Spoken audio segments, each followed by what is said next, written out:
All right, what's up? What's up? What's up? What's up? Let me check this audio, make sure everything's working.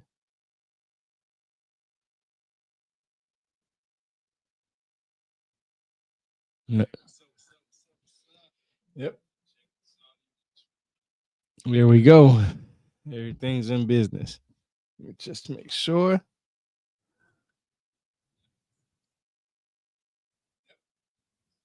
Let me go to the YouTube channel, make sure that's everything's right. Make sure everything's working like it's supposed to. I got some new headphones, so gotta make sure some stuff working like it's supposed to. You know what I'm saying? Make sure some stuff. Yep, there we go. All right. So today, what I want to talk about and what I want to harp on the most is where these gods, extraterrestrials or aliens or so on and so forth. This is not something for me to get in depth with or anything like that. But let me make sure. Let me do something real quick because I do gotta show love, and that way, because I like to get this out the way because like they say, the first impression is often the lasting impression. So I gotta give a shout out to Lil Vibe. He always makes these this great music that I enjoy, and I listen to it a lot. So what I'm gonna do is I'm gonna go ahead and play one of my favorite songs right now. It's going to be Ambitions. Really good song. We get that out the way, play that song, get us nice and hyped up, and I'll tell you why I believe these gods came from the seas. And it's oh man, it froze on me. Hold on. What's going on?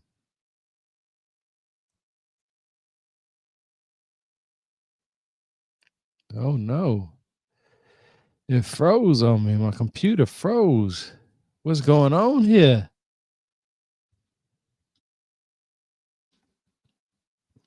Uh-oh. Uh-oh. There we go. There we go. All right. Yeah, so I'm gonna play his music real quick. We're gonna get this nice and crunk, get this live, wait for some more people to come in.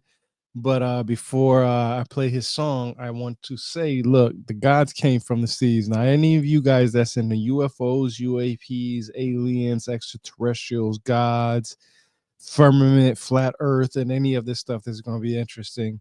I'm not going to go in depth into it. It's 3 a.m. I just felt like I needed to do this. I couldn't sleep. So I said, you know what, let me go ahead and make a quick video. So we're going to get this out the way.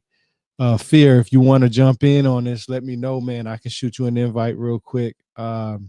Just give me a heads up. But we're going to get this started. Lil Vibe, a great music. We're going to start with Ambitions, see where this takes us at. Ambitions in my mind. Say what? I can't. I'm reaching for the stars. Sir, what up? Got ambitions in my mind. I do.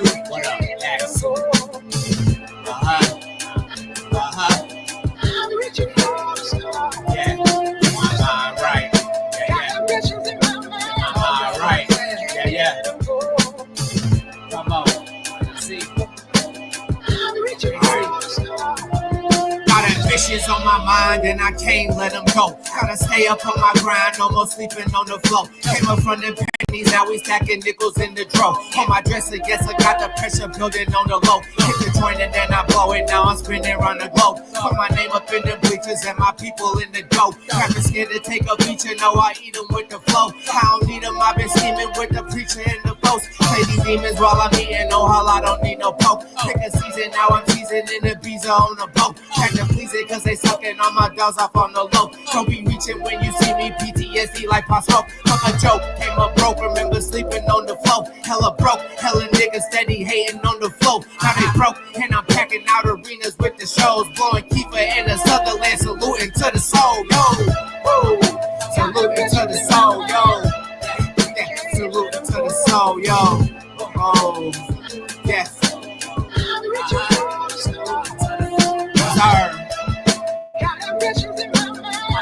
I do.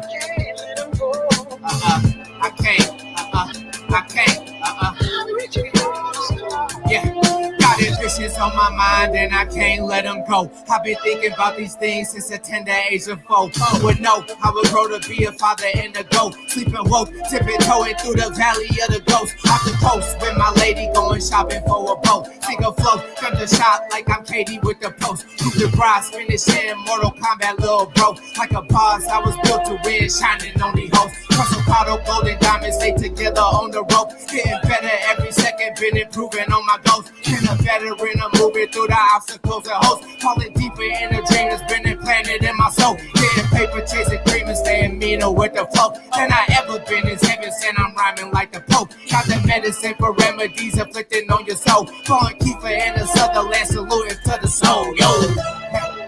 Salute to the soul, yo. Salute to the soul, yo. Oh, oh. Got ambitions in my mind. Can't let them go. Acid. Victory.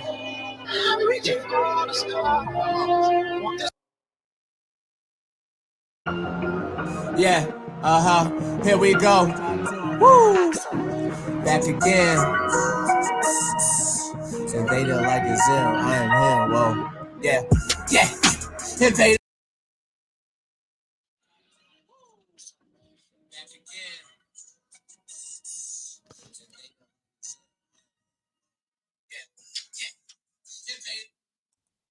So yeah, y'all just heard it. Let me make sure this audio is still working. Gotta make sure everything work. Yep. Here we go. So that's that was a little vibe. Let me bring this back up. Let me bring this back up. Hold on. I had sent some invites just in case some people wanted to join. But I'm gonna bring back up my source where it says that these gods, extraterrestrials, aliens, and all this other stuff comes from the seas. And I'm about to show you because facts override everything. Now let me make sure everything's working one more time because I don't want this to be missed. You know what I'm saying? Like I say, I bought this new headset. I'm just trying to make sure everything works right. Yeah, there we go. All right, so let me see. There we go. Boom, boom, boom. Let's share screen. Boom. All right, so look, check it. I've been on Twitter for some time. Actually, got my books and from Amazon today. Got me 20 copies. You know what I'm saying? Got a box full of my books. If any of y'all grew up in the No Limit era, y'all know that Master P was selling CDs and tapes from the trunk of his car. Well, I'm gonna be selling books from the back of my truck. I got to take advantage of what I have. I bought 20 copies, or I had to actually buy 20 copies of my book when I published them for, basic price. And I get to sell these with autographs and stuff like that. But I brought that up because my entire journey has been about trying to find the origins of what's going on. I've been on X, Twitter, Facebook, Reddit, and all these other social media websites and stuff like that, Clubhouse and so on and so forth. And I always hear everybody say, hey, I want to know the truth. I want to know the truth. And I'm like, okay, yo, I'm going to help you bring the truth. I'm going to help you piece the puzzles of what's missing. Now, when I say piece the puzzle of what's missing, I spend hours and hours reading. My favorite author historian is Godfrey Higgins. You research who that is, and you'll see that, this man spent 6 to 10 hours a day reading, researching, and sharing what he learned. I take what I've read and share what I've read. I don't take my opinion, I don't take my personal thoughts, I don't take my emotions and bring that to the table. Why?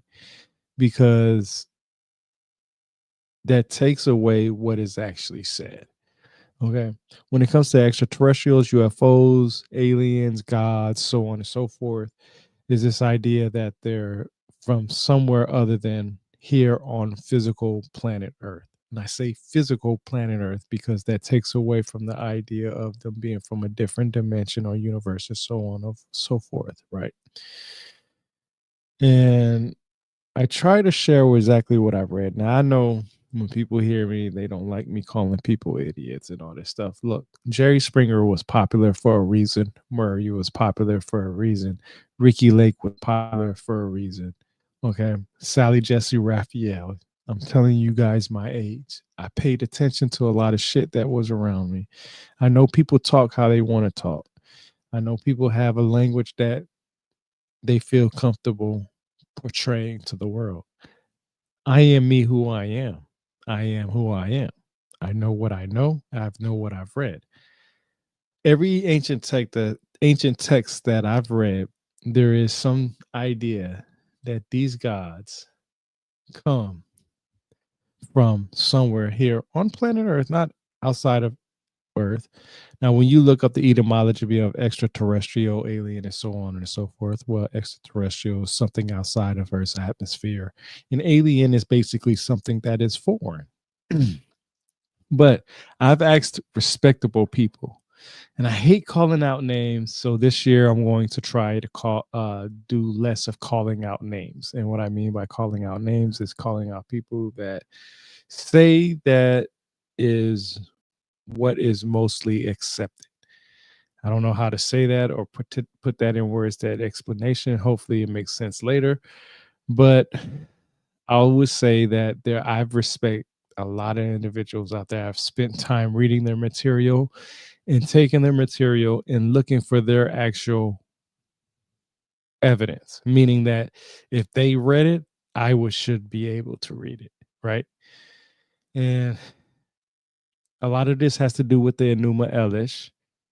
Um, I'm going to try my hardest not to call out names, so I'm not going to try to get emotional. A lot of times I do get emotional, and a lot of people so that, and we all get emotional. It's part of being a human. If you're not emotional, you're not human, and that's another thing that was considered a human.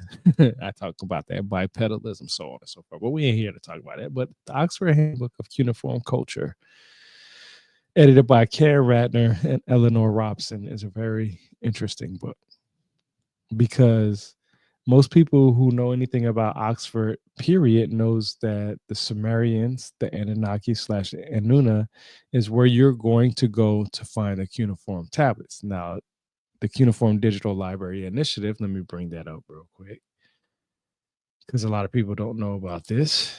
And I'm trying to bring facts to the table instead of emotions. and and I know a lot of people like to tell you what they think is the truth rather than what is actually read, right? Um, I'm not here to bash anybody, man. I'm trying to stay away from that as much as possible this year. Like I said, I published my book, um, Murray, Sally Jesse Raphael, and all those individuals. I got copies of my book. You know what I'm saying? I'm gonna be selling these from the back of my truck. I'm not even kidding when I say that. I have knowledge to share. I have 2 copies for my kids and so on and so forth. But let me put it like this to you guys. A lot of people don't know about the actual text, the tablets and so on and so forth. But we're gonna do a mic check because I'm doing this on my own. I don't know if shit cuts out or on this other crap, and you know what I'm saying, anything could happen. I want to be talking for. Yes, here we go. Okay, you know what I'm saying? If anybody want to help me out with this, let me know. But anyway, we're gonna go back to the actual facts, all right? And this is what I like to do. I like to go to the actual facts. So we're gonna go ahead and jump. Okay, so anybody that knows about the Oxford Handbook text, right? They know that when they look at the actual text, they're going to be wanting to know facts, right? They want to know where they can read it at. So when I said earlier that if somebody else read it, I should be able to read, right? There shouldn't be no argument. There shouldn't be no ifs, ands, and buts. There shouldn't be no, what ifs or anything. If you said that you read this, that, and the third, and you present that evidence to me that has this, that, and the third, I should be able to read this, that, and the third. Now, your understanding of this, that, and the third, and my understanding of this, that, and the third may be different. And that's when comparative study discussions happen. But a lot of people, money takes priority of facts. You can't deny facts, but like I said, money takes priority over facts.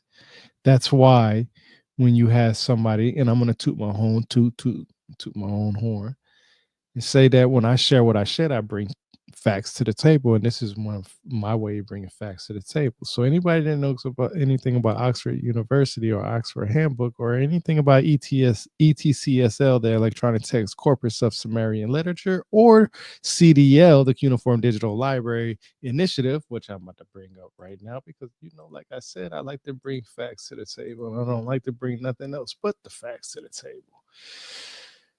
So a lot of people don't know this.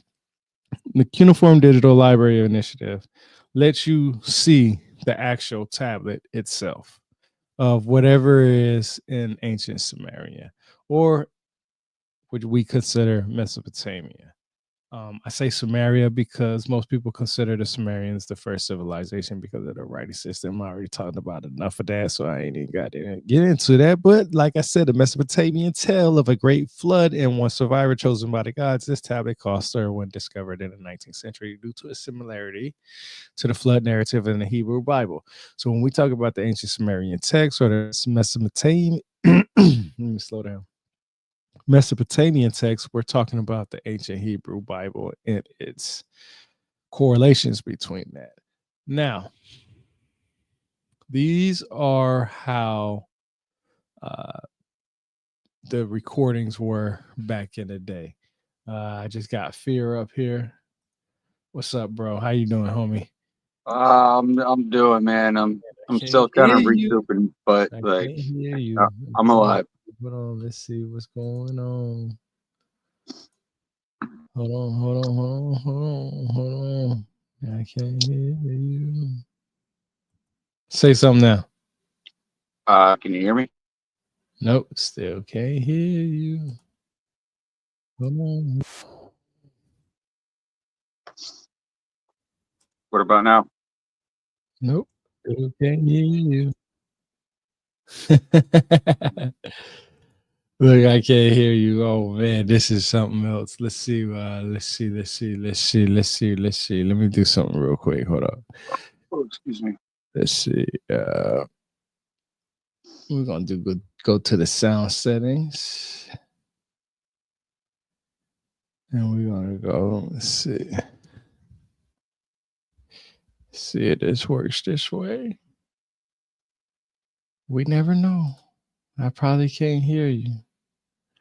If I can't hear you, I'll just continue and we'll just go through the text. That's what we'll do, and we'll figure it out. Like I said, I got new headphones, so. But you Papa, can can give you me a hear heads up me? if you can hear me. Give me a thumbs up if you can hear me. Yeah. Okay. Yeah. See, I wasn't expecting all this. This man. This I tell you, man. This. Let me see. Let me see. It doesn't. It's not even registering. Let me see. Yeah, it's not even registering my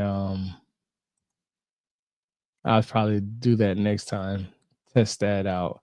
It should have went through, but anyway, the Mesopotamian text, the cuneiform tablets. This is what the writing system was before the ancient Hebrew Bible, and in many cases, this is how ancient Hebrew text was recorded. In some cases, they were created on cuneiform tablets. Let's see. Let me see something. Let me try. Let me do something real quick. See if this works.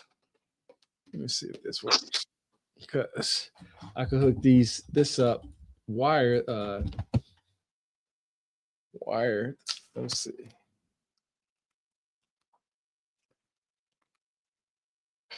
Can you hear me? Hold on. Hold on. You said turn it down. Hold on. Let me see something. Hold on.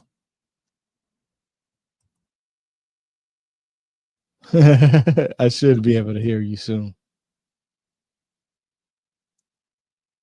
Yeah, I think I hear something. But anyway, we're gonna go so when it comes to the Mesopotamian text, this is how it was. So when you go to CDSL, Cuneiform Digital Library Initiative, you can actually read the cuneiform tablets. You can see the artifact for yourself. And this is the Gilgamesh library tablet excavated in India. Now, this is the one where a lot of people get their information about the flood story with Noah and so on and so forth and stuff like that. But it gives you information, right? You can look at it in different ways. You can look at the different parts of it. Collections, it tells you the British Museum. Hold on, let me see. Check the chat. Let me see. Hold on. Yeah.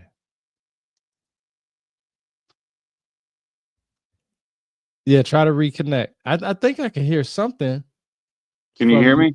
Yeah, I can hear you. I can Well, hear what? you now. You can hear me now? All right, cool. Problem Yeah, solved.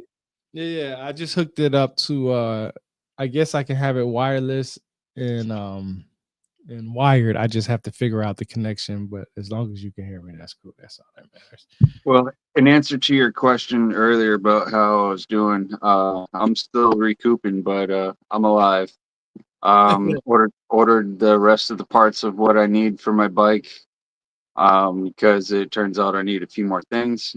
So because the key was not found, and so I had to get a new ignition switch and new gas cap. So had to order some of that stuff and ordered new tail lights and yada yada yada. So I'm getting things on the road. I'm still working, but I'm Oh pretty yeah. much recouping for now.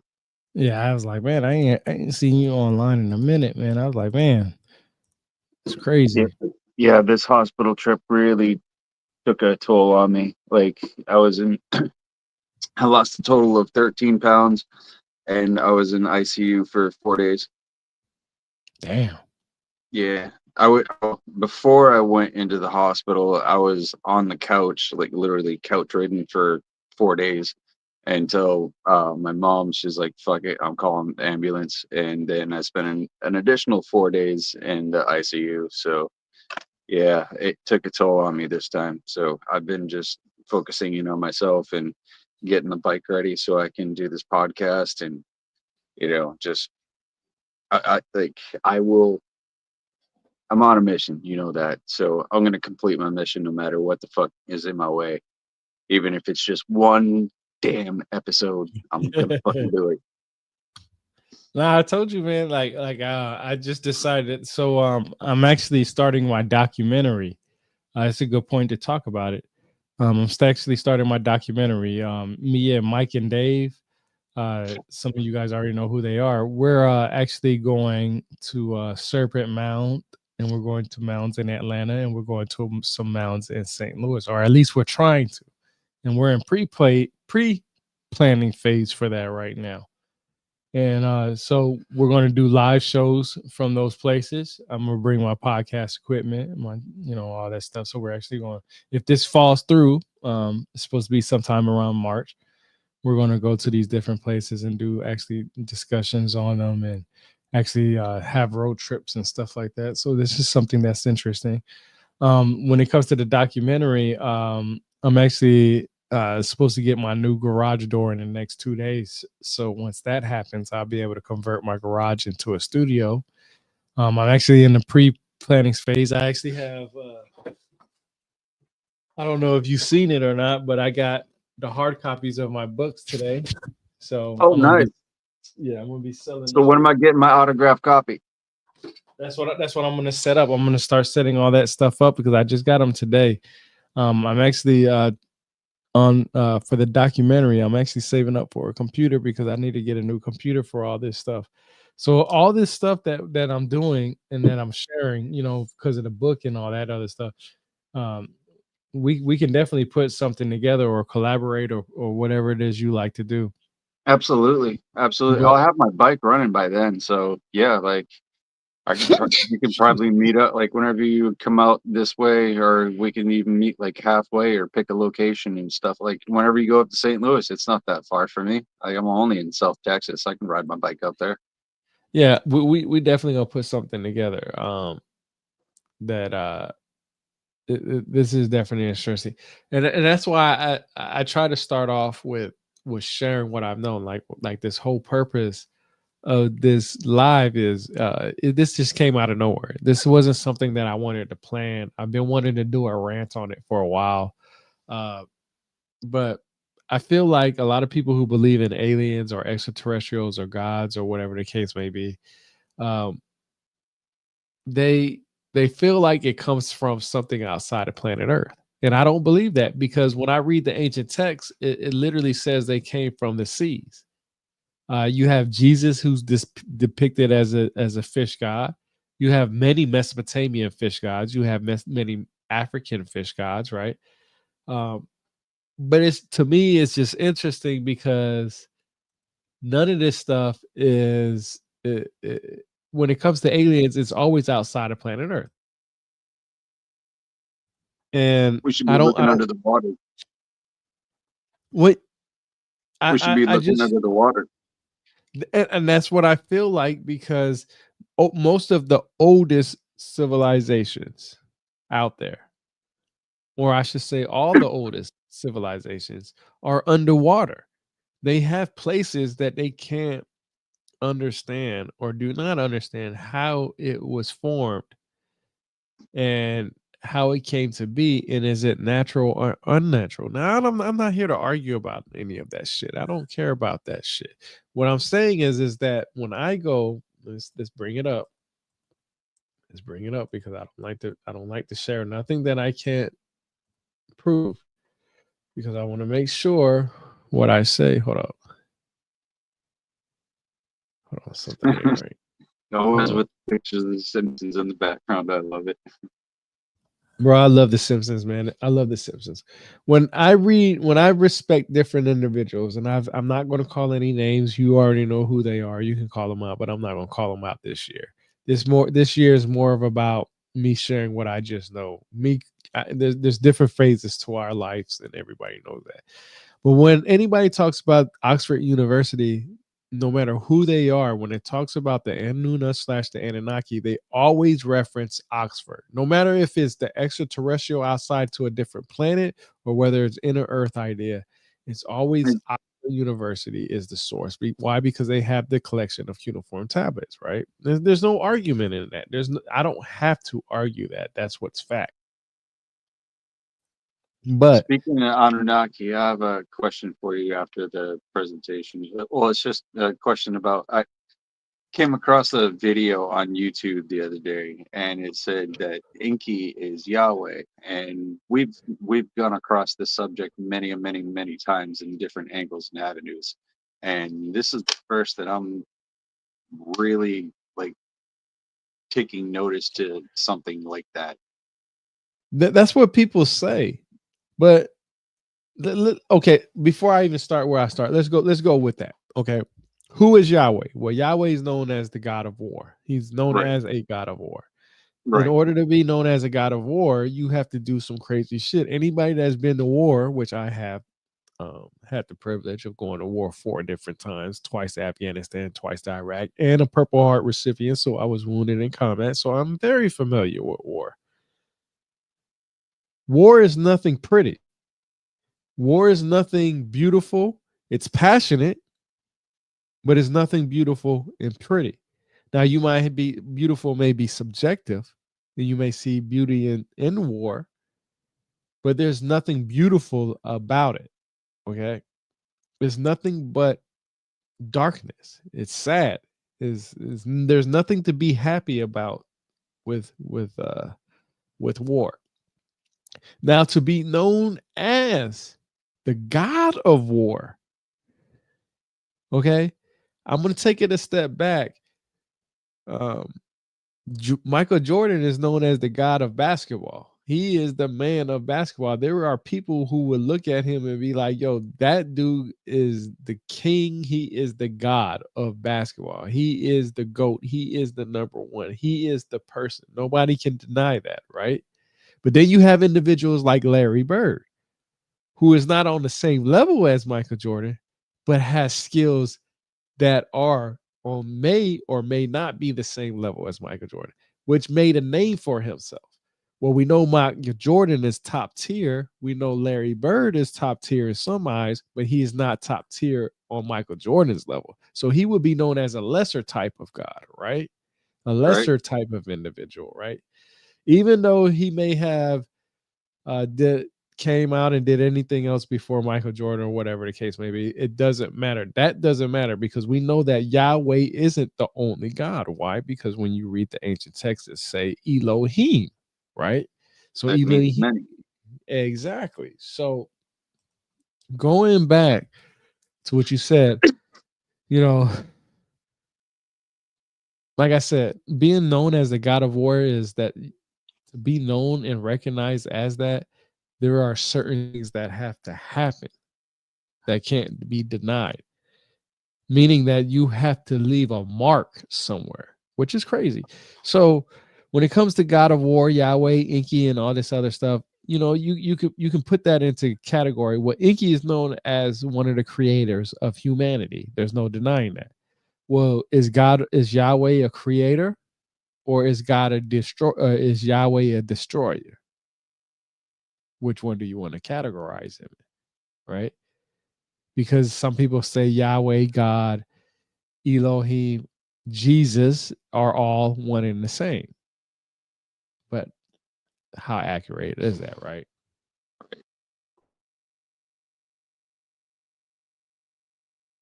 What'd you think?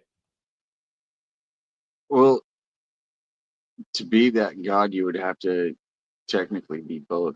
You'd have to, in a way, be devil's advocate, like create life, but also take it away. Be Right, yeah. that God of War, to be able to take as many lives as it needs to be to have that title, but Okay. also be able to create it. Okay. I can see that. But see, it always goes back to where they came from. Now, I've already had it up already about the gods coming from the sea. Now, when you look at this Mesopotamian mythology, we're on Britannica. They don't have actually a picture of it right now, which is weird. Let's see if I can find something else because it doesn't have a picture, which is weird. Okay, let's stop that screen then. That is crazy. I want a picture of him so we can see. Wow, that's Britannica too. That's crazy. Watch. I bet you Wikipedia will have it real quick. Hey, what colors were your Oh encyclopedia that wow. you got? Yes. What color bindings did you have? Uh, uh, they're like a maroonish color, I guess. Something like that. Let's see. Here we go. Wasn't one of them like blue or green or something like that? One of the Uh, versions. You had two different colors. I remember one's like a reddish, and then yeah, the I got a lot. wasn't one of them the ones that you got last summer that you like paid like $150 for or whatever it was. Oh, I didn't pay nothing for these. I got these shits for free. That's right. Sorry, I was thinking of something else. But like, because I was having a conversation with my mother the other day about Encyclopedia Britannicas, and she grew up, and because my grandparents, they got divorced, and so I ended up with two sets of grandparents. But in each household there was encyclopedias. There was a whole entire complete set of Encyclopedia Britannicas that my mother was saying that she grew up with on both households. And you had one, I know, that was a different color than what she said. One was All right, green, yes, one was so reddish burgundy, she said. yeah. So I got one that's I'm half colorblind to be honest with you. So I just hold on. I went to go pick them up. So this is one right here, Yep. and then I got another one with a blue tab, and then a red tab, and then I have to look at the other ones to see what they are. But yeah, these are the ones right here. Yeah.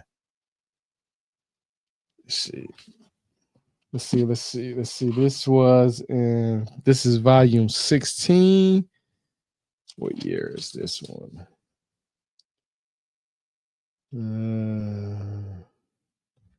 What edition? What year is this?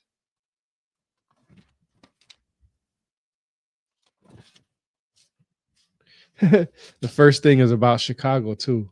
Here, let me read just a little bit of what it says. It says until the 1830s, a minor trading post at a swampy river mouth near the southwestern tip of Lake Michigan, Chicago made use of its strategic location as the interior land and water hub of the expanding United States to become the center of one of the world's richest industrial and commercial complexes. It is the third most populous city and metropolitan area in the United States. Chicago's achievements are distinctly characteristic of the country as a whole, and its problems are the problems of the modern United States. In a sense, it may be, as a series of observers has called it, the typical American city. That's the first thing. But going back, but to what I was talking about, let me bring this back up. When we talk about the Sumerians, the Mesopotamians, and these individuals, a lot of people know about these individuals, the apkallu, and I've heard them called different things, the Abgal, the Akkadians, Sumerians, right? And they're basically known as wise or sage, right? Now, this is what is interesting. When you read Plato's books, I'm saying Plato's books. When you read Plato's books, Cratylus, Cratylus, there's a description of demons in there with Socrates. And demons, according to Socrates, he describes them as individuals, wise men, right? They are wise men or honorable men that died on this planet, right? Now, when you read about these individuals, you see the word wise and sage and so on and so on. Now, what I just shared earlier about the gods coming from the seeds, most people, when they look in the skies, are like, oh, the UFOs, they're UFOs. They're unidentified flying objects. They coming from a different planet. They're monitoring us and this, that, and the third. But nobody ever talks about how they actually came from the seas. And I say that because these same individuals will go watch Ancient Aliens with Giorgio Tsoukalos. And I'm not calling him out. That's not somebody I'm calling out, but Giorgio Tsoukalos is known for Ancient Aliens. They say that they came from an extra planet known as Nibiru. Now, there's no ancient text that actually says that. There's no cuneiform tablet identifier that correlates with that. There's nothing in records that actually says that. Nothing. Zeros, zilch. But, and I'm gonna stop screen sharing this and go back to this. When you read this book and you read it, it says the Kahu apkallu was certainly also painted in antiquity, perhaps in a very similar way to the artist's reconstruction. According to Mesopotamian tradition, these big fish are the companions of the god of wisdom, Enki/Ea, who dwells in the depths of the sea. They regularly emerge from the sea in order to teach mankind the cornerstones of civilizations, such as agriculture, kingship, justice, and writing before the flood ended. Their coexistence, and this is where you can find it at, where they got their information from. So when I read something like that, I can't do anything but say that to the next person that says that these individuals that Enki came from planet Nibiru. My question is, what cuneiform tablet says that? Especially when I asked them prior to that, what is your go-to source for the Anuna/Anunnaki? And when they say Oxford, or it has any relationship with Oxford, I immediately go to that handbook that I just shared. This book, hold on, let's bring it up. Let's bring it up. Hold on, where's it at? Let's bring it up because I like to bring up facts. I don't like to uh play with anybody. I like to share what is actually out there. So if this book tells me, okay, which comes from that gives the same information for the electronic text corpus of Sumerian literature, tells me that they came from the seas. Why are these individuals promoting that they came from planet Nibiru? And the only thing that I can understand is because their feelings, and that because Zachariah Sitchin shared what he shared, they can't get past that. Zachariah Sitchin, I really feel like, and I'm not calling him out because I'm not here to call anybody out. This is where planet Nibiru from a different planet comes from. This is the idea where it comes from. Okay, this is, you know, I like to go back to the facts. Now, I'm going to tell you a little story. Now, when I was trying to figure out, everybody knows that in Zachariah Sitchin wrote a book, The 12th Planet, and I believe it was 1976, and it was his introduction of Planet Nibiru along with the Nuna/Anunnaki. Now everybody knows that what he shared in his book, they feel like it's accurate, right? Now I'm not here to say that the man is accurate or is he's faking or if he was wrong or whatever the case may be. What I'm here to say is he said that he was able to translate these texts, right? So what I did was, because he wrote these books before I was even born, and he was basically my introduction of the Nuna/Anunnaki, I wanted to know how accurate Sitchin was wrong. So one day I decided to get on Google and I said, I literally typed this in. It's just so fucking funny. I typed in Sitchin is wrong. And believe it or not, I shit you not, I'm not fucking lying, bro. I wish I was lying, but I'm not. I'm not even close to lying. I'm not even joking or any of that. Oh, Dr. Michael S. Heiser actually has a website called www.sitchiniswrong.com.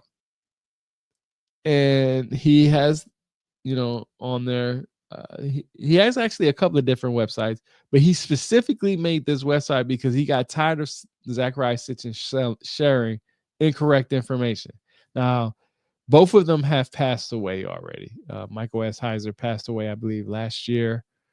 If I'm not getting my years incorrect, he passed away last year in February from cancer, actually. I actually tried to get a podcast and interview, and that's how I found out what happened and whatnot. But he has a couple of different websites. He's credited. He has, Dr. Michael S. Heiser, PhD. So meaning he can actually read the text. Now he asked Zachariah Sitchin to prove what he says.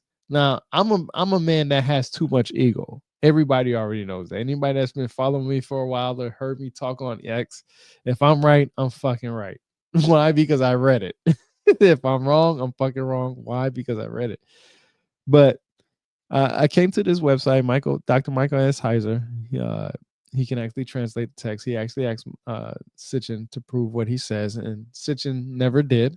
He beat around the bush, and now he has millions of followers and people that believe that there's a planet Nibiru. Now I know, of course, when they find another planet with people that inhabit that land and lived on that land or out there right now doing what they do, some of those people will, of course, say that Sitchin was right the whole time. But mathematically, scientists have been saying that there's been life out there since the beginning, and they're just trying to find it and they're trying to verify it, meaning that we can see it with our own eyes, meaning that once I turn on the TV, I'm able to see somebody that's doing something 200 million light years away. Whether we can communicate with them or not, I'm able to see it. What the point is that Dr. Michael S. Heiser has a website and he created this.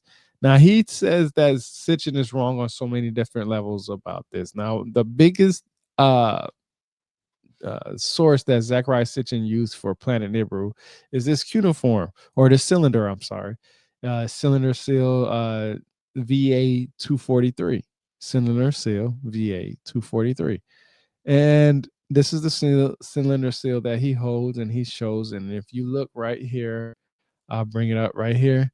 He says this is the idea of where planet Nibiru is. Okay. Now there's a little dot right here too that's in the middle. And even some people, let me see, let me bring it up on this part. You can see it right here, the planet Nibiru. Then you can see the dot right here. Then some people talked about this. Now, I think you actually brought that up before. Uh, Yeah, because I counted here. 14. Yeah. Let me see if I can zoom in. Yeah, there we go. So yeah. So here's my so this is what Sitchin is talking about right here. So you got 1, 2, 3, 4, 5, 6, 7, 8, 9, 10, 11, and 12. This is supposed to be considered the 12th planet when he wrote his book. Now we know the sun and the moon, whichever he describes as the moon, is not a planet. We know that for the fact. We know that the sun is a star, and this is where I'm going to get into it about it. And I wish this is why I wanted to have a conversation with Dr. Michael S. Heiser. Now, Zachariah Sitchin says this is where we get the idea of the 12th planet, where Nibiru was in there, and so on and so forth. Well, you can see there's one right here, which I've always pointed out, but I've never seen the artifact for myself with my eyes, so I can't say if this texture and imprint is the same as these. But when I look at these, I can't help but see this. And I've seen this one right here before, and I've also seen this one right here before. And this could be just writing. But anyway, the point is that Zachariah Sitchin says this is right here is where planet Nibiru is, right? And this is why there's these gods, the Anunna / Anunnaki, come from a different planet. Now, when I look, zoom out of this. When I go to Dr. Michael S. Heiser, Sitchin is Wrong's website, he gives you exactly what it says. Now, he says line 1, which let's go up here. Line 1 is right here. He says line 1 is a personal name of an apparently powerful person, Dubsiga or Dubsiga. Okay. Line 2 says that is Iliat, another personal name. This is the seal's owner, right? Then you have line 1 is on the other side. So when you have line 1 right here, you have the same thing on the other side right here. Now, when you go to line 3, it's actually in German, which means a servant. Okay? Nobody talks about that when they talk about planet Nibiru, and the most highly respected artifact that Zachariah Sitchin uses as his evidence. But we have a line 3, which is Ursu, IRSU, Dynect. And I wish Thomas was here to translate that better. But that's basically your servant. So how does German and the Sumerians have some kind of relationship? That's what makes me wonder. Okay. Now I have to go through this word and servant and all this other stuff and find the origins of it. Now, I've done it in the past. I'm not here to talk about it right now. And I will talk about it in the future. But my point is that this is what Dr. Michael S. Heiser says. Now, I'm a person of, like I said earlier, if you can read it, I should be able to read it. Now, this is what he's read. This is what he was able to prove. I'm reading it from what he shared. Now, I can go in there and do my due diligence and go learn the cuneiform tablets for myself and see how accurate he is, which I am actually doing because I have books on how to read Sumerian text. It's a long journey. I probably won't even get done by the time I'm dead. I probably won't even get to it at all. But the point is that I'm trying. And what I'm saying is that even though I'm trying and I don't have the ability to do it right now, he is providing a source for me. Now, where did Zachariah Sitchin do the same thing that he did? Instead of just saying, here's the cylinder and count these dots, and you can see that there's more than what we know of our universe. But that doesn't help me with anything. Can you explain it now? Right? Now, I don't agree with Michael S. Heiser on this either, because Let me see if it's up here or if it's below, but he talks about Pleiades. Yes. So he says right here, he says, if the sun is not the sun, then what are the dots, right? Because he says the sun in the middle is not the sun. And he says the dots are also stars, as is best illustrated by the Sumerian Mesopotamian depiction of Pleiades. Now, Pleiades always has to do with 7, right? The 7 sisters, the 7 stars, the 7 planets, whatever you want to call it. It had to do with 7. But I don't count 7 here, right? I don't count 7 here. And I'm not an artist. That's why I use AI to help me share what I know, because I'm not an artist. I'm talented in understanding and reading, but I'm not talented in drawing. So when somebody asks me to draw the sun, if somebody was to say, "Hey, Rebirth, draw the sun right now," tell me what it would look like. It would look like something like that. It would look like something like that. It literally would. I would have something with a circle with something that would portray rays, would be the depictions of triangles. Now, I'm not saying that I would be right, but what I'm saying is that I can see how that can be understood as the sun. Now, remember when I said earlier, because let's go back, because I want to make sure that I don't say this incorrectly. Let's see. Okay. When I said if the sun is not the sun, then what are the dots? The dots are also stars, as is best illustrated by the Sumerian Mesopotamian depiction of Pleiades, 7 dots together with reasonable astronomical accuracy, since they are visible to the naked eye. The Pleiades are actually one of the most frequently depicted astronomical features in Sumerian Mesopotamian art. As Sitchin points out, and this is what Dr. Micah S. Heiser says, and this is corroborated by actual scholars in the field. It's common knowledge. Stars were associated with or considered to be heavenly being gods. Now, Anu, we know Anu is known as a depiction of stars. Now, like I said earlier, the sun is known as an actual star. It's literally depicted and known as a fucking star. It's a burning ball of gas. It's plasma or whatever the fuck they call it. It's a star. So when Dr. Michael S. Heiser says it's a depiction of stars, or stars were associated with or considered to be heavenly beings or gods, the sun is known as a star. Now, whoever did that cylinder, that's probably what they considered the sun, based off the knowledge that they had. Now, I'm not here to argue with both Stitchen or Dr. Michael S. Heiser, because they're not here to argue their points. But my point is that with the knowledge that I have, I know the sun is known as a star. So the sun is a star. Okay. But when I go back, and he says this is Pleiades, I don't count 7 here. And I sure as hell don't know what this is right here. But we're going to go and continue what he says. So he doesn't agree with Sitchin. Sitchin doesn't agree with him, right? He says, since the star is surrounded by, and I'm going to highlight it, since the star is surrounded by 11 other stars, dots, the artistic depiction could stand for the lead god of the Mesopotamian divine council and its other 11 upper tier members. Recall that, as Sitchin again points out, that the Mesopotamian council had 12 members. I have noted before that the 12-member council isn't always consistent in Mesopotamian religion.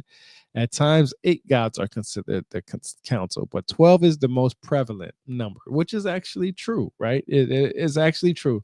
But the earliest depictions go to 8. So when I talk about the origins, how do we go from 8 to 12? And why is Cylinder Seal 243 the most accurate if the most first depictions of these 8 gods or these gods were 8 and not 12, right? How do you pick 8 over 12 or 12 over 8, right? Because that's what is actually done. Well, it isn't the sun god, the leader of the pantheon. Anu is not the sun god. He is not known as the sun god. His depiction is known as the star. We know that scientifically they classify a star and the sun as one and the same. When you say sun, you're basically saying that's a star. It's like saying, even though a truck is not considered a car in today's term, it would be considered a car when they first started, because it was what we call today as a broad terminology as an automobile, right? Car and automobile can be synonymous, but to be accurate and with facts, you have to describe what a car is versus over a truck, SUV, and a crossover, right?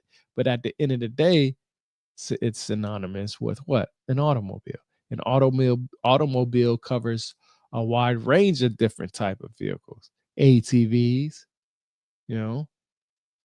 In some cases, depending on what type it is, it could even be a boat, right? Because some boats have wheels on it. So let's just keep it where it's at. But anyway, Might as well be an El Camino at that point. yeah, you know what I'm saying? Hey, that's a perfect example. Perfect example. Because some people who would describe a truck would say, well, it has to have a bed. Well, guess what? El Camino has a bed, but it's not what you would consider a truck. But it Nope. would be considered a truck because it will haul the same shit as some truck. Hell, some of the El Caminos can haul better than the Toyota truck. You know what I'm saying? And depending if you're a Ford or a Chevy guy, I'm a Chevy guy. But if depending Yep. on if you're a Ford or a Chevy guy, the damn El Camino can pull better than any of those fabulous trucks that we have of today. And we damn sure know it can do better than a Cybertruck. We ain't never got to argue about that shit.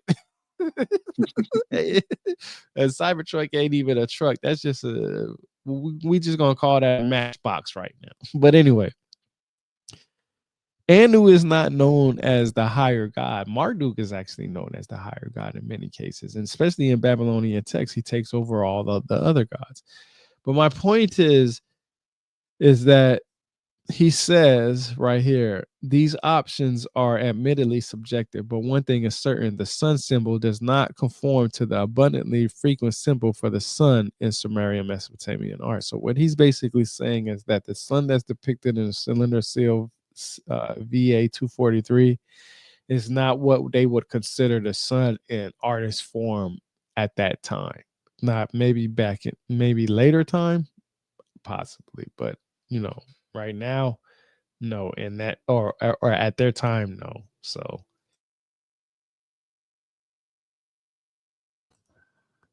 you know, we can go back and forth and argue all day what those depictions mean, but what we can't argue and what we can't go back and forth is the fact that it says that they regularly emerge from the sea in order to teach mankind.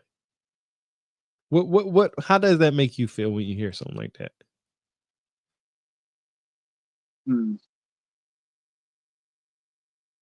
Makes me believe that there could be a civilization underneath the water, or at least some type of civilization could have started from there, um, and then moved, above seawater. But then we could be just like a one-off, or just like the opposite. They breathe water, we breathe it. Let, let's go to X. There are a lot of people on X, Tupacabra, UFO Shane, UFO Sarah. There are all these individuals talk about UFOs, aliens, and so on and so forth. And all of them say they want to know the truth, right? Mm-hmm. And most of them, not the ones that I named, but everybody knows about ancient aliens, and everybody knows about the Anuna / the Anunnaki, and everybody knows that Sitchin talks about Planet Nibiru.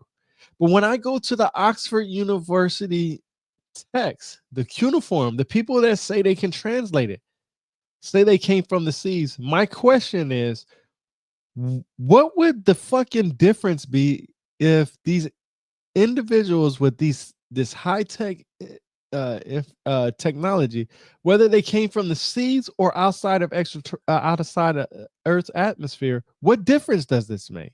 They're not as what we know as us. You're so focused on, or they are so focused on outside of elements, when we know more from what they say scientifically, that we know more about outside of planet our universe than we know about our seas. And I've been told that since I was a little kid, and I'm 41 years old. I've heard that at least for 35 years of my life. We know more about our universe than we know about our own seas. Mm-hmm. And I'm telling you, money really takes away from finding the truth. And that's why I'm campaigning from now on.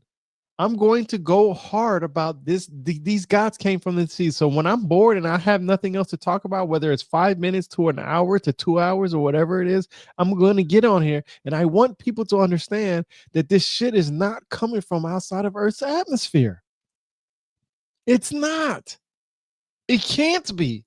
If they correlate our ancient texts, if they correlate and say, the Anuna, the Anunnaki, and this, that, and the third, why would Oxford University say that they came from the seas rather than outside of Earth's atmosphere?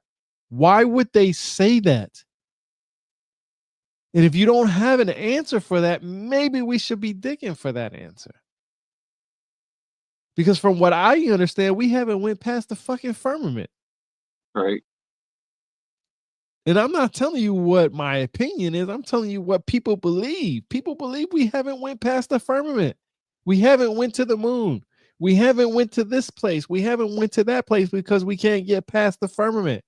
Okay? If that's the fucking case, then, and there's actually text out there that actually says they came from the seas, and this technology and this information, inner earth, hollow earth, all these ideas and this, that, and the third, Atlantic, Antarctica, you can't circumnavigate the Antarctica and all this. I mean, all this mysteries.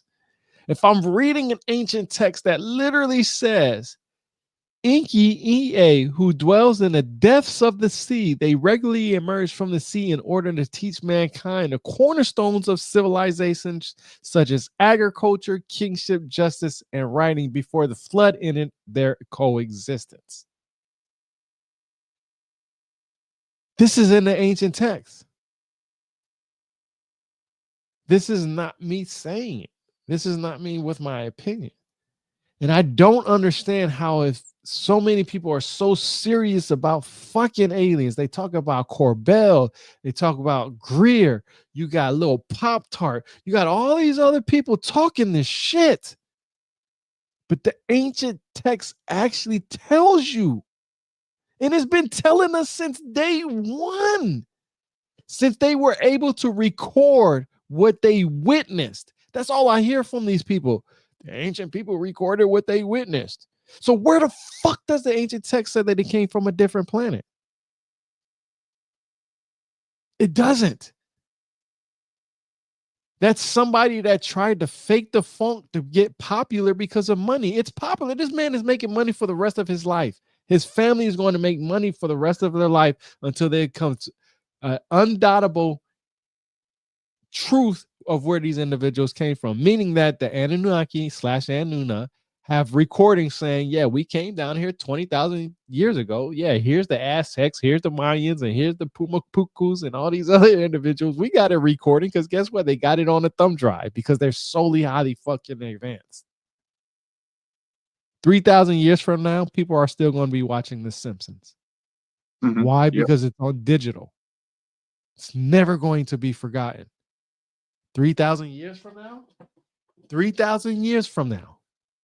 3,000 years from now. People will still be reading this book right here. Why?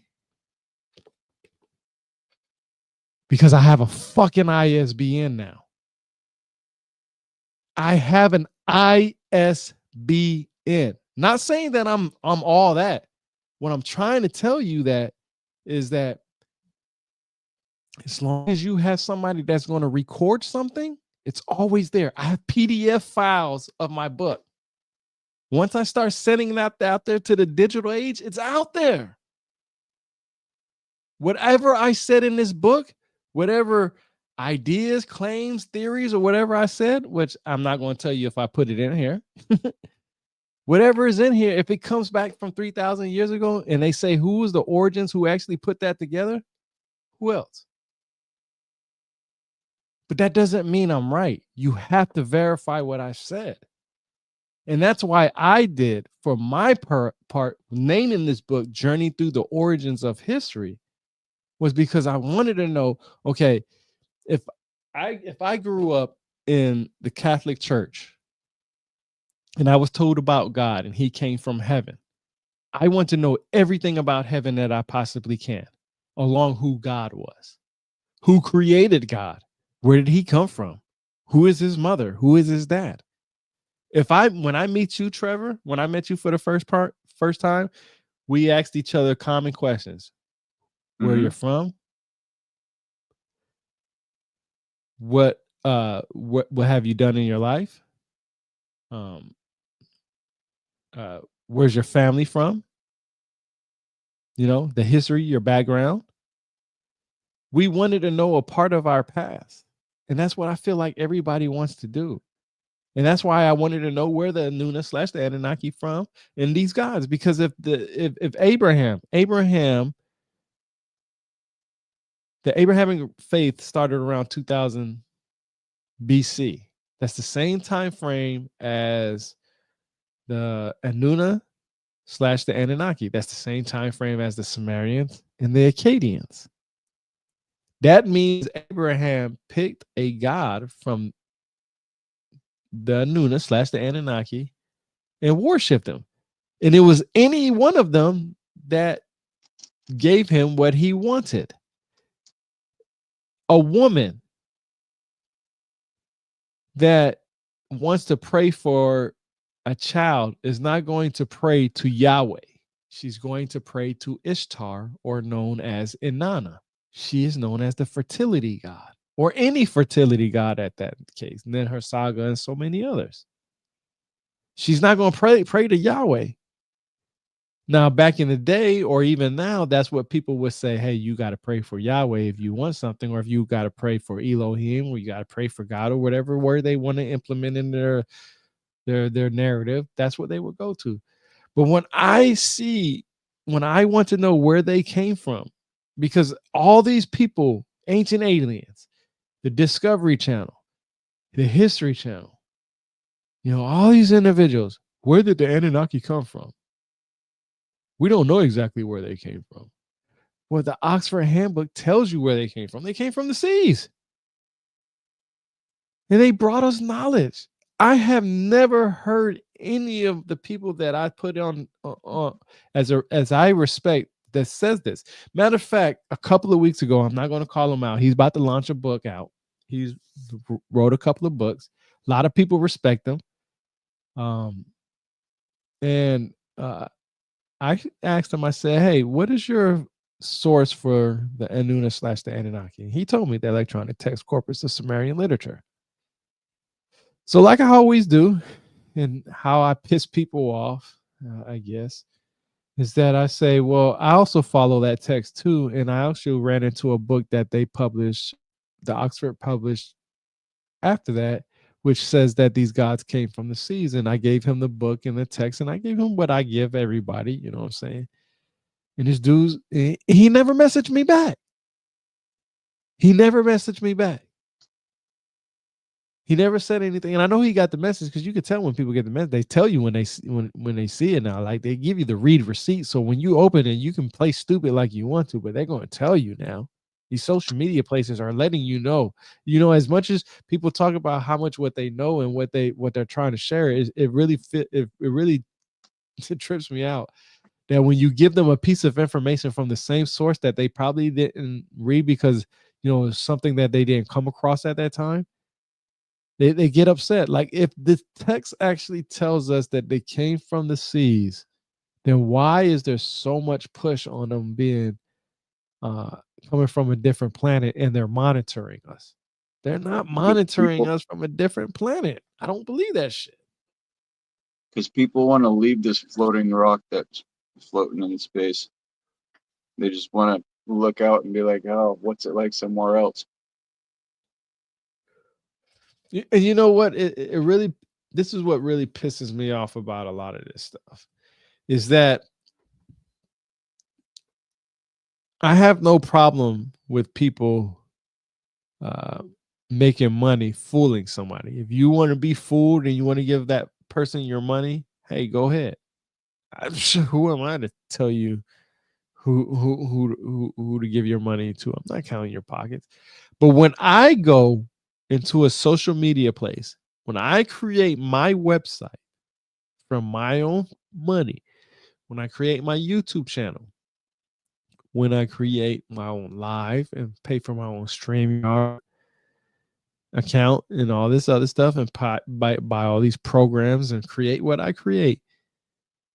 When you tell me that I am wrong and I need to follow the same person that I believe that is fooling you, and you telling me I need to do more research, that's this for one, that's disrespectful to me because one, most people don't know who I am. And two, if I ask you, can you tell me where they got their source from? And immediately you get upset and mad and say, well, this person says that there's that and the third. Well, how do you compare that person to me when you don't know who I am? You have no idea what my credentials are. You have no idea what I put time into. You have no idea what I've done to get here. And I'm not saying just because I did some things and I got these credentials and this, that, and the third. What I'm saying is if you can read it, I should be able to read it. So now just give me the source. After you give me the source and you say, hey, this book said this, that, and the third, I can't argue with you on that. I can't because you gave me what you read it from. Now, what we can do from that point on, and I'll give you a perfect example. If you say Sitchin says that there's a planet Nibiru, and I say, hey, there's no planet Nibiru, you said there is, Sitchin was able to prove it. I'm going to say, can you give me a source other than him that actually provides that and can give accuracy to that? And if they can't, then I know that they didn't do their due diligence. Now, me, what I can do, I can go to the electronic text corpus of Sumerian literature and see that it was known as a city. I've bought the book, which is probably a couple $100 now. When I bought it, it was only like $60, but the last time I checked it, it was like $250. And a lot of books that I have is crazy. I could probably make like 10 grand from because these books jump in prices, man. Matter of fact, Gregory Lowe, his last book that he just published is no longer in publication, and his book just jumped $500. So, but anyway, if you can read it, I can read it. So if you give me a source, I'll be able to say, okay. Now, what comes into play is, and I'll give you a perfect example. I was talking about Dr. Michael S. Heiser. He's a PhD recipient. Well, Zachariah Sitchin wasn't a PhD recipient in the same field of Dr. Michael S. Heiser. But let's put it like this. If Zachariah Sitchin and Dr. Michael S. Heiser went to the same school, went to the same class, with the same teacher, was taught the same material, with the same test, and graduated at the same time under the same program, under the same exact field of study, they still had two different ideas. The point from that is, how do you pick which one is right over the other? Now I know this is a imaginary explanation, but what I'm basically saying is that if you have two PhD recipients that graduated from the same school, took the same class from the same teacher, so on and so forth, and graduated at the same time, so on and so forth, when they have two different ideas of something, how do one person who doesn't have credentials in the same field pick who they believe in? And it's only the only logical answer for that is the fact that it goes with what makes them feel good inside. Well, Because the other way to to get down to the nitty gritty on that, it's just like you said earlier, you have to look at outside sources. You have to look at sources other than the two parties involved, because Yeah, there's only there's two opposing opinions right there. And like to get down to everything, you have to look at the sources where they learned it from. yeah, like a third party. Yeah, yeah, exactly. And that's what I'm saying. So for example, if Dr. Michael S. Heiser presents something, he says this is where you can get the information from, which he does on his website. Sitchin is wrong. He'll tell you to go to the electronic text corpus of Sumerian literature and to do your own due diligence. He's also talked about, not just in his website, but through interviews and stuff, that they actually make books on teaching you how to do things, because everything started as a pictographic script, basically. But anyway, if Dr. Michael S. Heiser says one thing, and he says you can read it here, then for me to believe Zachariah Sitchin, he should be able to do the same thing. Like I said, he gave cylinder seal VA 243 as his idea, and so on and so forth. And I get that, but when I look at cylinder seal VA 243, I'm reminded as if I was going to go to an art museum. If I was going to go to an art museum, I don't want to go to that art museum knowing what I'm going to see. Meaning that I don't want people to say, "Hey, when you go to the exhibit, you're going to see this, that, and the third," and they give me a description and what they believe, and so on and so forth. I don't want to have a preconceived notion of what I'm going to go see. I want to know, hey, you're going to go to an art museum. It's probably about graffiti and the struggle in the inner cities or something like that. That's the bare minimum that I need to know. I don't need to know that there's going to be murals about hip hop artists and these murals are going to represent this, that, and the third. I want to be able to look at the stuff and determine that for myself, because the artist may have something different. Unless you ask the artists themselves, you won't know exactly what they was trying to show. And that's how pictographic script is. If you don't know exactly what somebody was trying to portray. But going back to these gods, I can't help but understand when people talk about the Anuna / the Anunnaki, and they talk about these gods or these extraterrestrials, UFOs, UAPs, and USOs, and so on and so forth. Well, USOs, I haven't even talked about. They say they came from somewhere outside of Earth's atmosphere, when we have actual text that says they came from the seas.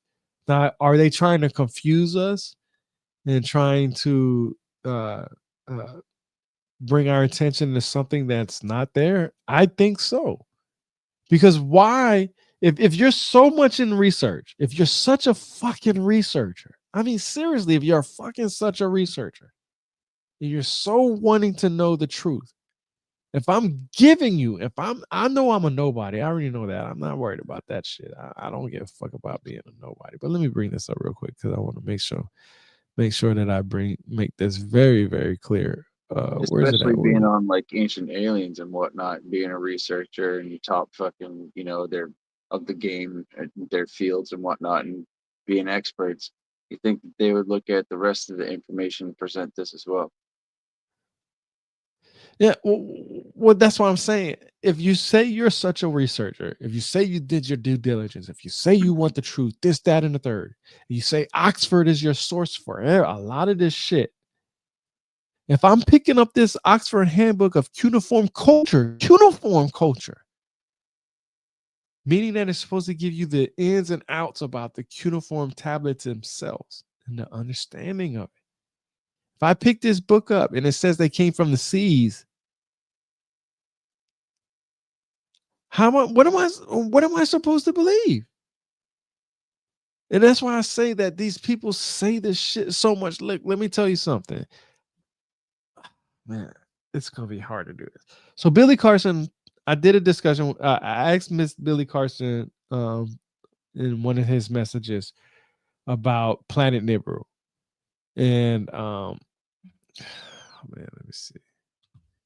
Because I don't like faking shit, and I don't like making myself look stupid, because everybody tries to make people look stupid. So let me make sure.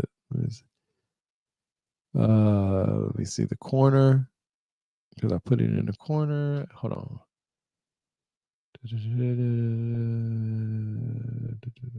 Okay, here we go. Here we go. Hold on. Let's do this. God, man, I hate always having to have to prove myself. Not prove myself per se, but prove what that I'm not bullshitting. So let's see.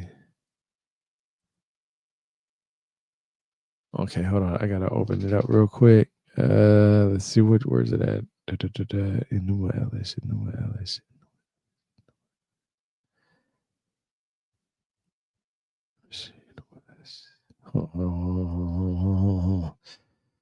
This one is loading.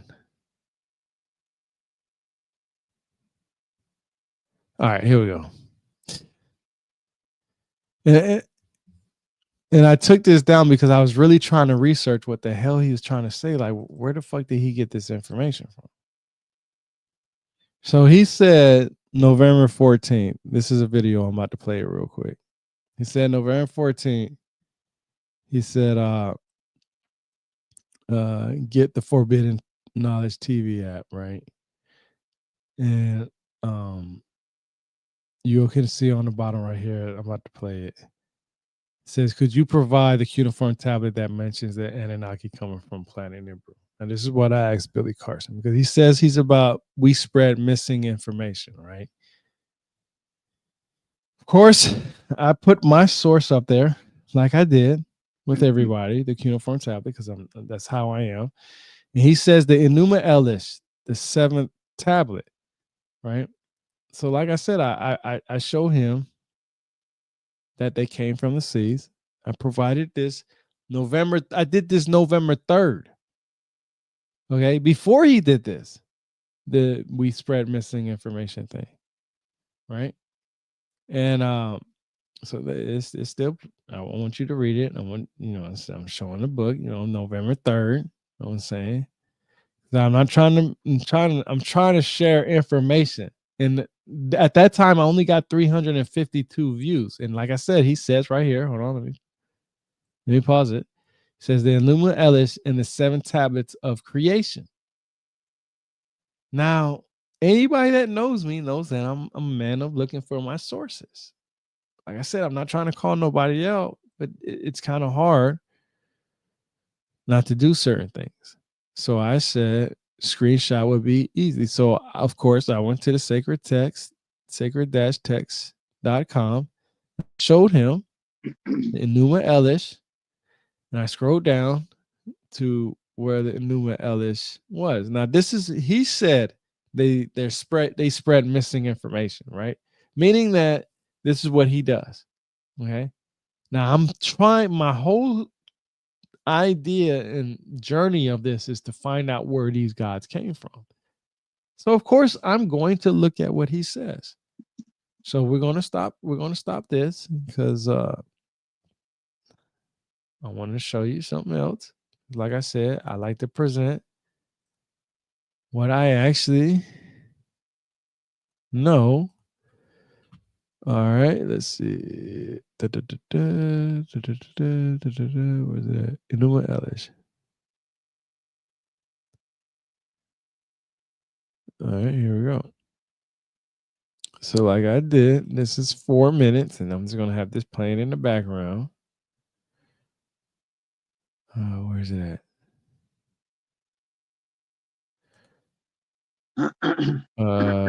Oh, where'd they go? Where'd it go? Window. Oh, there we go. Here we go. So so he said the Enuma Elish, right? That's what he said. Tablet 7. That's what he said. Yep. Enuma Elish, the epic creation, L.W. King translator from the 7 tablets of creation, London, 1902. This is from sacred-text.com. Sacred-text.com. This place has a lot of stuff. So because I'm very knowledgeable on my stuff, and this is why I said I'm going to start campaigning that we need to stop looking outside of planet Nibiru and start looking inside of Earth's atmosphere, mostly come from the seas, because if you're going to believe that the Anuna/Anunnaki were true and they were understanding, and you believe that Oxford, if you believe Oxford University is a great source, then you would not deny the Oxford Handbook that they presented the cuneiform tablets. Now I'm going to hit play. Now look, watch this. This is where it comes in. This is where it's interesting. So you can read the whole thing. I hit Control F, and that's where you can hit the little box, and it'll bring you to the little box, and you type in Nibiru, and it will tell you. Now that's where you see up here, Nibiru. Control F on any computer will bring up a little box like this, or sometimes on the side, on this side right here. And you could type in Nibiru or whatever it is you want to and hit enter, and it'll tell you how many times that it was mentioned, which is 1 out of 1. And it's on the last tablet right here. And it says, hold up, it says, here follows the better preserved ending, the star which shineth in the heavens. May he hold the beginning and the future. May they pay homage unto him, saying, he who forced his way through the midst of Tiamat without resting. Let his name be Nibiru, the Caesar of the mist. Well, Nibiru would also be known as Marduk, because Marduk was the one that did it. For the stars of heaven, he upheld the pass. He shepherded all the gods like sheep. He conquered Tiamat. He troubled and ended her life. In the future of mankind, when the days grow old, may this be heard without ceasing. May it hold sway forever. Since he created the realm of heaven and fashioned the firm earth, the Lord of the world, the Father, Belhath, called his name. This title, which all the spirits of heaven proclaimed, did Ea hear, and his spirit was rejoiced. And he said, he whose name his father have made glorious shall be, even as I, his name shall be Ea. The binding of all the decrees shall be control. All by command shall he make known.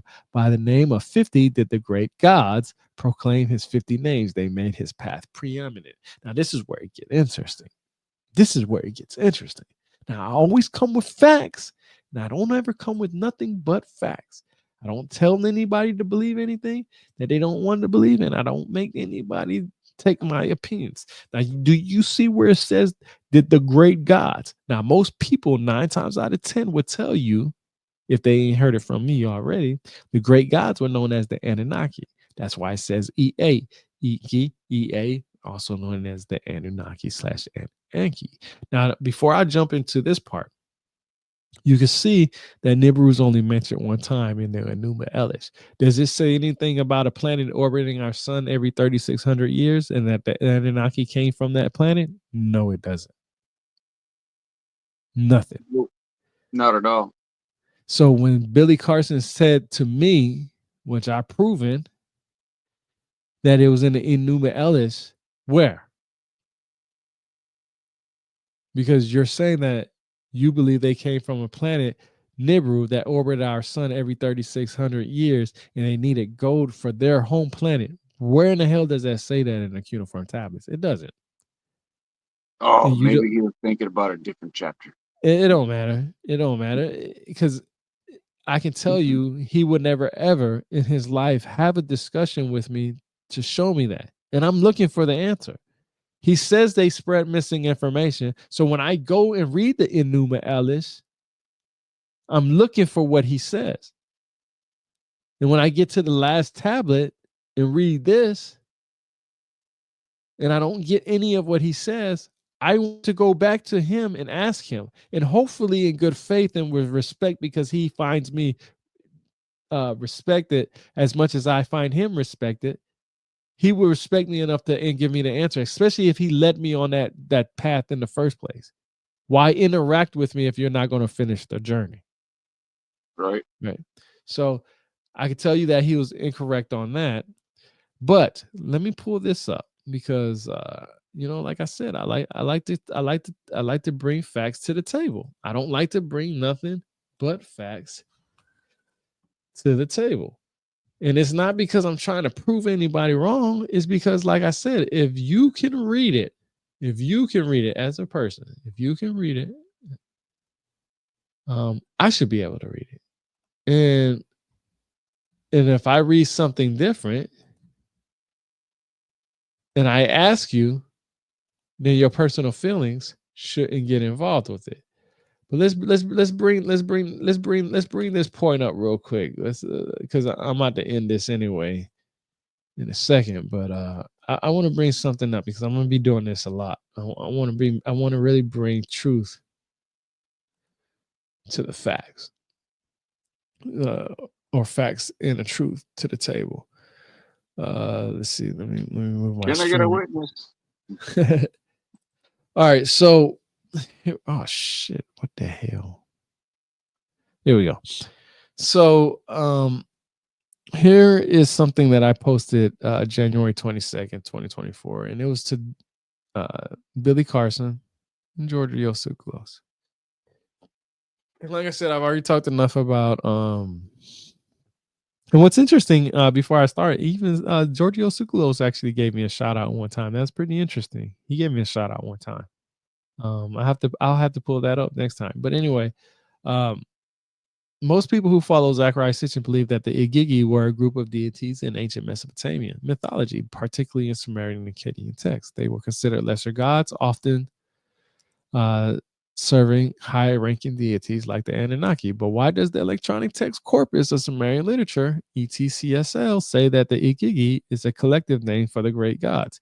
Now, I talked about this book already. Now, like I said, the many people that I've respected, they say and have said that their text that they like to go to is the electronic text corpus of Sumerian literature. Well, the literature of ancient Sumer is actually the book version of the website with actually information in there where it's just about the text itself. It doesn't have the external links and so on and so forth. But it's actually a good book, and it's the this right here is the hard copy book version. So if the website ever gets shut down, at bare minimum, this is the best book to have on it. It's literally the text, literally the ancient text. Okay, cuneiform tablet identifiers, where to find them, how to find them. I've talked about the Cuneiform Digital Library Initiative, so you have all that stuff. So this book right here, like I said, is the bread and butter for the Anuna / the Anunnaki. It's like reading their translations without having to have the cuneiform tablets for themselves. You read it in the language that it's written in. And let's go to the next one. When the Anunas are known as the Anuna from the Sumerians, and the Anunnaki comes from the Akkadians.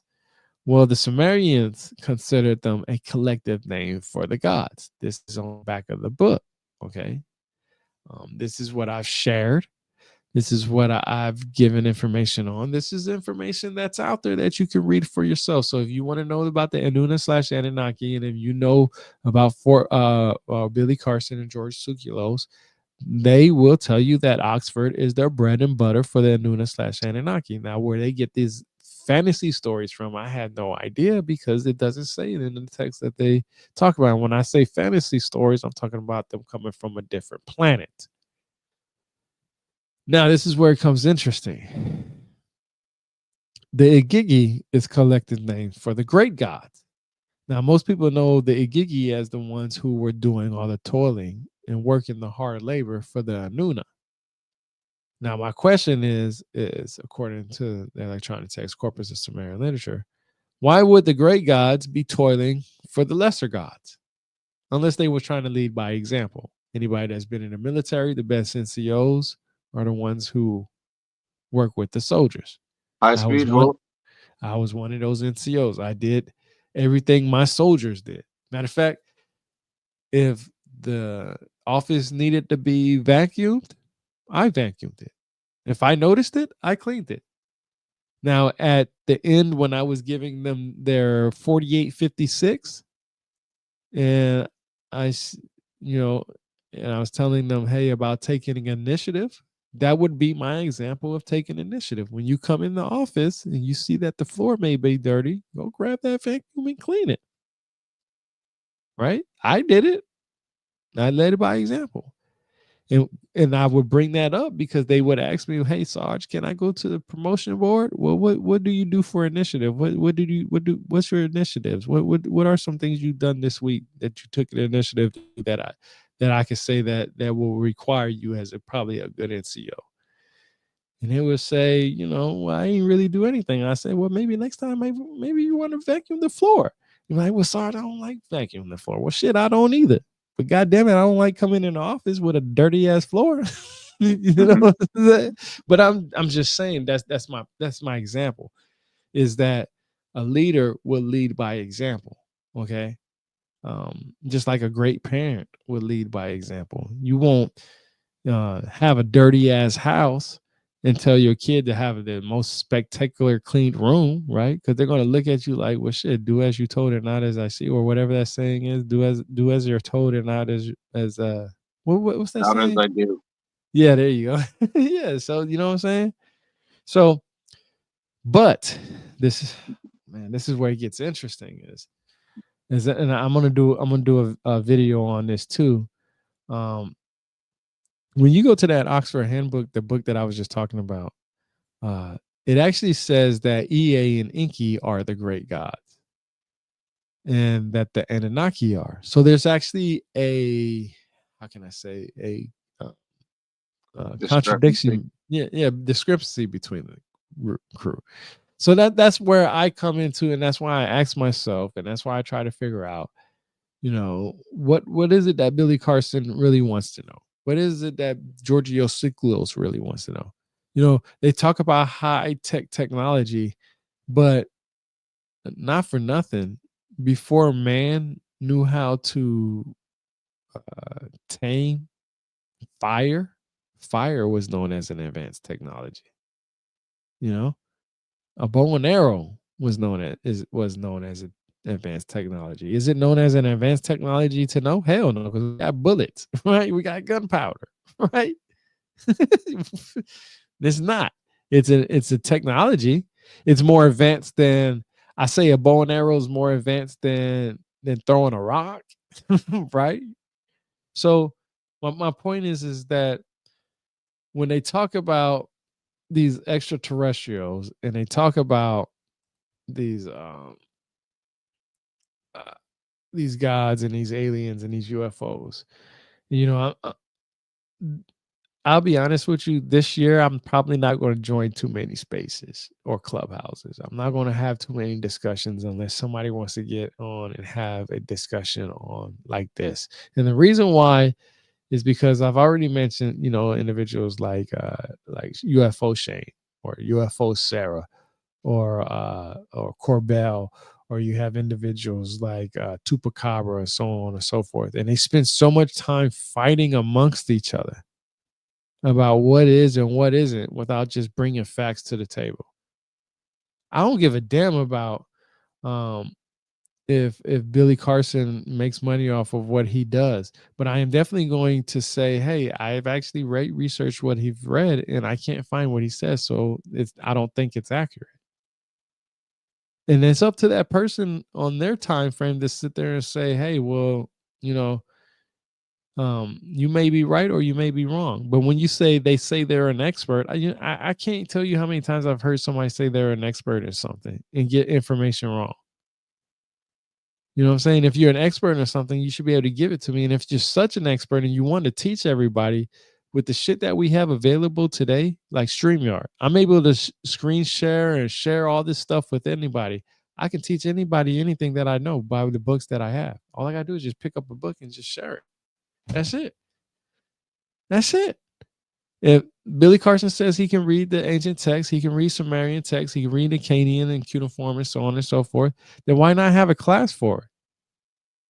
Why not have, you want people to know this stuff, but why aren't you teaching? Why are you just telling people, hey, this is what it says, just believe me? How do I know what it says? I can have a Japanese person come up to me right now because I don't know Japanese and make up some lettering and some fake shit and say this says this, that, and the third. And I wouldn't know unless I went and did my due diligence. And what that would mean is I would have to find some way to figure out their alphabet, meaning that I would have to go and look for it. And I'm telling you, it gets so annoying. And this is why I say I'm not joining any spaces like that anymore, because I'm not going to waste any time anymore on that stuff. I'm just going to spend more of my time on my brand and stuff like that, creating stuff that I know that nobody can argue. Is when you join these spaces, they have arguments, and a lot of people say, I give you another person, Mello. He just started these things where he's trying to do orbs, where he's trying to capture orbs. Now, I've been following him for about a year now, and he says every time I have these discussions or I have all this stuff about these orbs and stuff, that this, that, and the third. How many videos of orbs does he have on his thing? I don't know. You I know don't who know. he is, though, right? Yeah, but I don't ever really pay attention to the UFO stuff. So, You don't like, have to pay attention to it when the proof is out there. You don't have to pay attention to it. You're in enough UFO spaces to see it. You're in enough UFO spaces, Trevor. I see you all the time in them when I'm in there. Yeah. Why aren't there, Yeah. why isn't there videos, constant videos of people saying that I see orbs all the time, but there are never videos of them? You Or have clear all video. this money to go traveling all over these places. You have a cell phone. You have multiple cell phones. Why aren't they pointed to the sky? There's programs out there like Topaz, Lightroom, and I hate to say it, Photoshop, and all these other stuff. But when you take a picture, and I'm telling you, I bought a camera because I'm tired of hearing people talk about doing shit. I'm recording shit. I'm actually in the field doing shit now. I spent money on this shit. There's programs out there where if you're taking a picture of a plane or something like that, and it's kind of blurry, they have this thing called denoise, which is basically makes it clearer for you, and it clears it. It makes it much more presentable. That's why when I was taking pictures of birds today, I was taking pictures in the worst conditions. And then I just recently, before I did this, I decided to go in there and use my program and see how much more I can change it. And I'm telling you, this shit looks fucking crazy. But all these people who are serious about it, where do they talk about this stuff? They don't. It takes money to do this. Chupacabra made a website that I guarantee you is going to bring in a lot of bucks. Now his time is he about other people and start going into the field now. Puerto Rico was one of the known hot spots for UFOs. It don't cost thousands of dollars to fly to fucking Puerto Rico. Taylor literally made $1,000 off of people on X to prove that flat earth was round or flat by buying a piece of equipment that's supposedly supposed to determine that. She made a GoFundMe account and made thousands of dollars, made $1,000, $1,200, maybe more off of that. What's stopping Chupacabra and all these other individuals saying, hey, I'm going to buy this high-tech camera? I've been telling people about different cameras now, what to buy. Point them to the moon. Bro, I'm not ready to show that right now. I got something for y'all in the future. And I'm a man of my fucking word. I'm literally somebody who presents his facts, his evidence. What I've seen with my own eyes, what I've read with my own eyes, and what I've read and seen with my own ears and heard with my own ears, with subtitles and so on and so forth. I bought a camera to prove some shit. I got some shit for y'all. I just don't know how to present it. Because I've been putting out this stuff for a while. That's why I said people like Chupacabra, Logan, these people can get people in their spaces, 500-600 people in their spaces in a matter of minutes. When are all these 500-600 people going to come together and actually say, hey, let's do something about it? Or are y'all just talking shit and just not about that life? Have you looked into how much it costs for to launch a satellite into space? Let me show you. Isn't it like, I don't know, like 10 grand or some shit like that? I'm about to show you. I don't know. I'm just guessing at that point. No, that's a good guess. That's a good spit. Okay. I'm gonna just show you something because see, I'm telling you,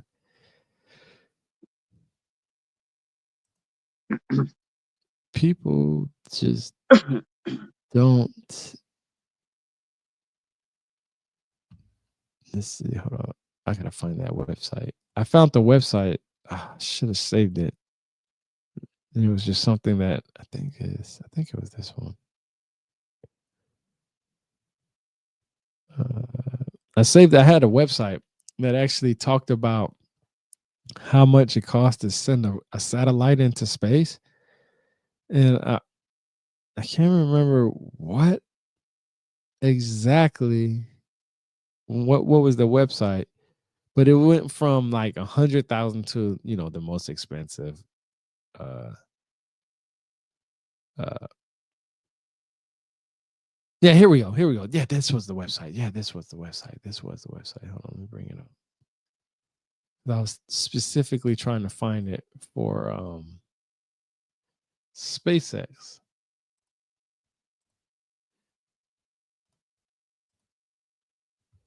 So here's a website that I found, and I don't know anything about this stuff. I just did a quick search, and this is pretty accurate on a lot of stuff anyway. But CubeSat access to space is becoming more affordable. SpaceX charges about $275,000 for 50 kilograms of nano racks. Cost $90,000. I don't know all this shit, but to launch small satellites into space is pretty affordable. So we're going to go with, let's just say $300,000, right? Damn. If that's the case, that's not really expensive when you have followers that follow you from ancient aliens. Billy Carson has his own some type of aerospace company or something like that. Where he, or satellite, or I can't remember exactly what he has, but to come up with $275,000, do you think that would be hard to do when you have a lot of followers and people who actually want the truth? Do you think that's hard to do? Nope. Let me ask you this now. Do you think that would be something hard to do for somebody like Billy Carson or Giorgio Tsoukalos? No, not at all. Now, if they put their commitment together for better equipment, do you think it would be harder for them to do 275,000? No.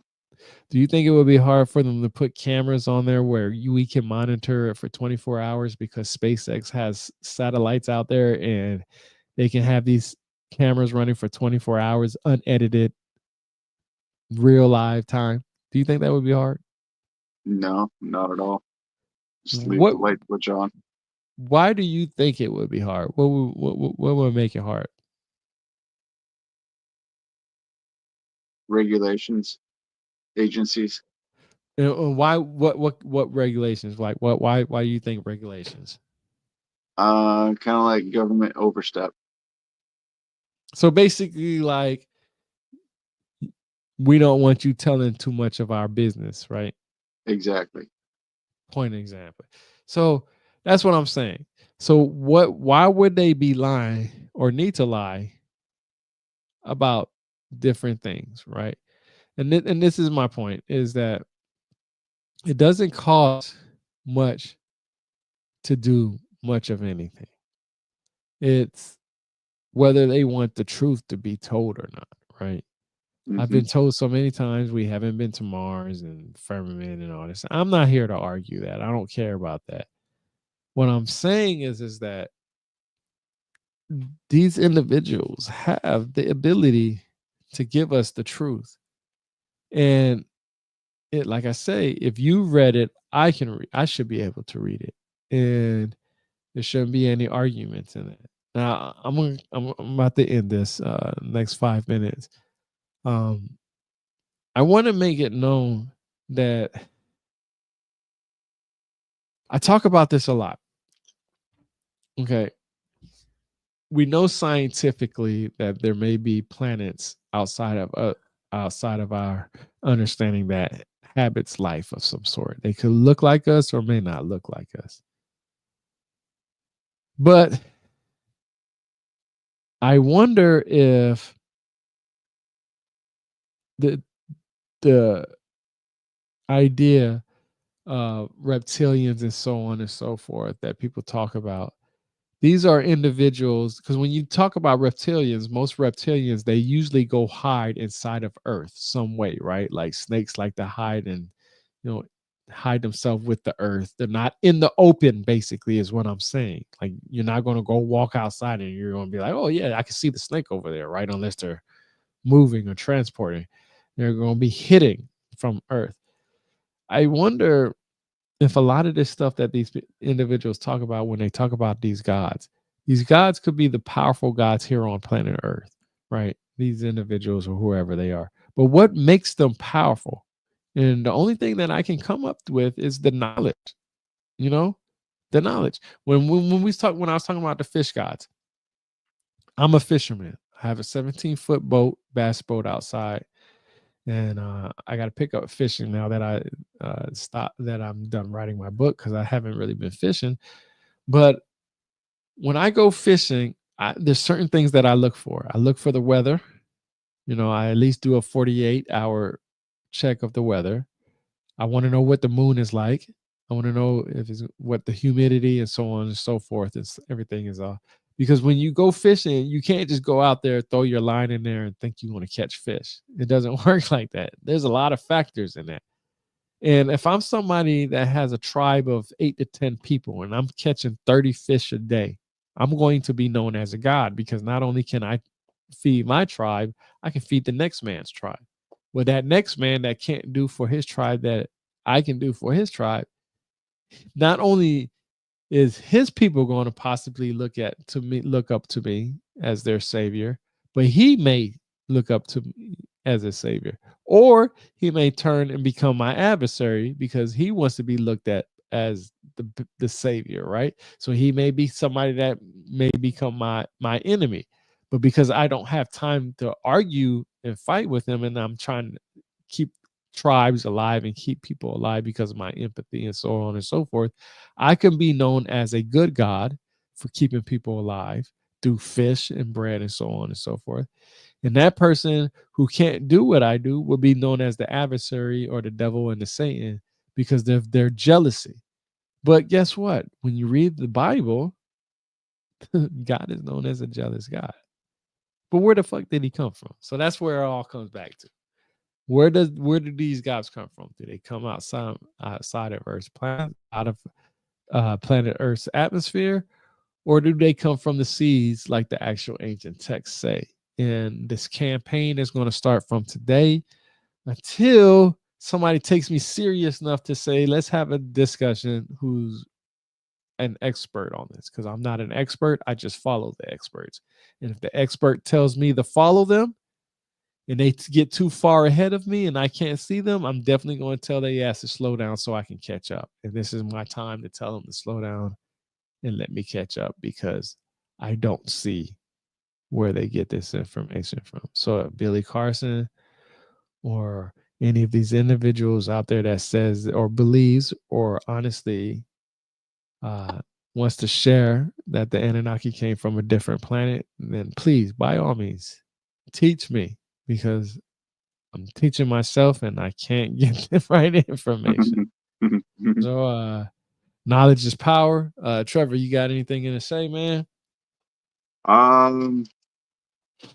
No, not really. It's been a great conversation, and the only advice that I can give to anyone right now, because I'm high as shit, is if you're hungry and cold, eat fire. Word, bro. Word. So I'm gonna shut this down. We're gonna start this again. I'm probably gonna do another one. We got 74 views right now at 4 o'clock in the morning. Usually when I look at these, when I wake back up, I usually have about 300 or 400 people that probably watch these. But knowledge is power. Hey, Trevor, I hope you feel better, bro. We're gonna do this again. That beard's looking pretty dope, bro. I like how you got it. Next time it'll probably be braided. All right. Well, all right, But everybody. We're gonna close it thanks down. for letting me tag in on the conversation, bro. All right, man. Take it easy, man. We'll see you later, bro. Good to see you too. See you later. All right.